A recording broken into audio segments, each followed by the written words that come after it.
Welcome to Chillin' 101. We hope this video helps. You begin by confirming prerequisites and launching diagnostics now. Turn off airplane mode and verify any hardware Wi-Fi switch. You need the radio active. Restart the router and your laptop to clear transient issues, and while it reboots, run the network troubleshooter so you capture the adapter name and driver version. Once done, note exact disconnect times and messages because those details direct the next steps. Make sure to work in a quiet environment to avoid interrupted tests. Next, you update and refine the adapter configuration to stop drops. Open Device Manager, uninstall the problematic wireless adapter, and then scan for hardware changes so Windows reinstalls a clean baseline. If instability persists, download and install the latest OEM driver.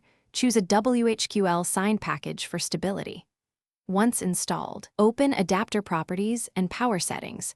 Disable any option that allows the computer to turn off the device and set the power profile to maximum performance. These steps remove driver and power as common culprits. Finish by stabilizing your network configuration and running final verification. Adjust the router channel width and band, use 4 GHz for range or 5 GHz for less interference, and set either a static IP or a reserved DHCP lease to avoid address conflicts. Disable VPNs, proxies, or software that intercepts traffic, then stress test by streaming or sustained pings.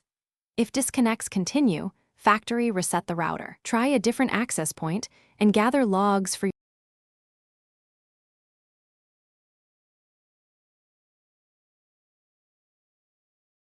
Thanks for watching. Consider subscribing if we helped you.